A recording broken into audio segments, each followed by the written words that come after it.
اسی سے مدد مانگنے اور اسی پر بھروسہ کرنے اور صبر کرنے کی نصیحت کی۔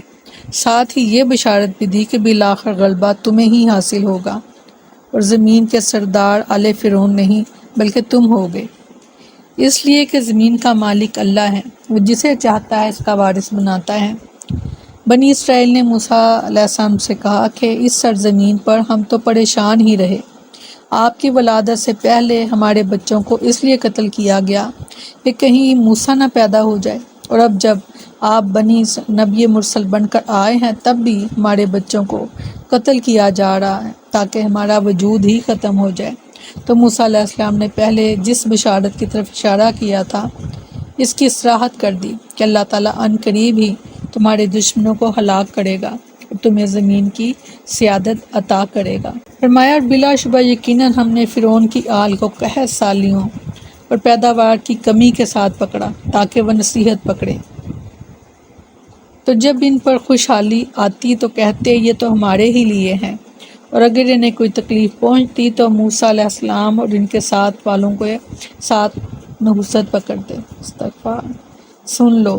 ان کی نحوست تو اللہ ہی کے پاس ہے، اور لیکن ان کے اکثر نہیں جانتے۔ جادوگروں کے شکست کھا جانے اور ان کے ایمان لے آنے کے بعد فرعون کے لیے یہ بات آفتاب کی طرح واضح ہو چکی تھی کہ موسیٰ علیہ السلام اللہ کے نبی ہیں، اور دنیا اور آخرت کی بھلائی اسی میں ہے کہ ان پر ایمان لایا جائے، لیکن غرور، نخوت اور جھوٹی معبودیت کے ذم میں اس کفر و عناد پر مصر رہا، تو اللہ تعالیٰ نے پہلے اسے اور اس کی قوم کو قحط سالی میں مبتلا کیا کہ اب بھی شاید توبہ کی توفیق ہو جائے، لیکن کوئی فائدہ نہ ہوا، تو اللہ تعالیٰ نے انہیں خوشحالی اور امن و عافیت کی کڑی آزمائش میں مبتلا کیا، جس کا نتیجہ یہ ہوا کہ اپنے فخر و تکبر میں آگے ہی بڑھتے گئے۔ جب قحط سالی آئی تو کہنے لگے یہ سب موسیٰ علیہ السلام اور بنی اسرائیل کی وجہ سے ہو رہا ہے، اور جب خوشحالی آئی تو کہنے لگے کہ ہم تو اس کے حقدار ہیں۔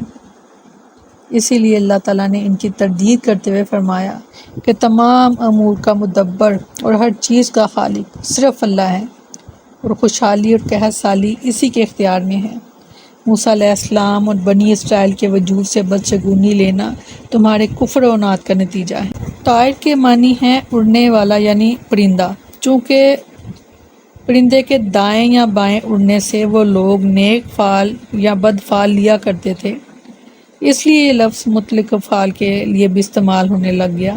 اور یہاں یہ اسی معنی میں استعمال ہوا ہے۔ سیدنا ابو ہریرہ رضی اللہ عنہ بیان کرتے ہیں کہ رسول اللہ صلی اللہ علیہ وسلم نے فرمایا کوئی مرض متعدی نہیں، ماہ سفر کی نحوست اور الو کی نحوست بھی کوئی چیز نہیں۔ سیدنا عبداللہ بن مسعود رضی اللہ عنہ بیان کرتے ہیں کہ رسول اللہ صلی اللہ علیہ وسلم نے فرمایا کہ بدشگونی شرک ہے، بدشگونی شرک ہے، 3 مرتبہ یہ فرمایا، پھر فرمایا اور ہم میں سے ہر ایک کو کوئی نہ کوئی وہم ہو ہی جاتا ہے، مگر اللہ عز و جل سے توکل کی برکت سے زائل سے اللہ تعالیٰ کر دیتا ہے۔ اگر آپ کا توکل اللہ تعالیٰ پر ہے تو یہ نحوست اللہ تعالیٰ کے رسول نے فرمایا کہ کچھ نہیں ہوتی، یعنی یہ نحوست جو ہے یہ کوئی معنی نہیں رکھتی۔ حکم اللہ کا ہے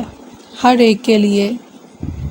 جو کوئی مشکل آئی اللہ کے حکم سے آئی، یہ کسی کی وجہ سے نہیں آئی،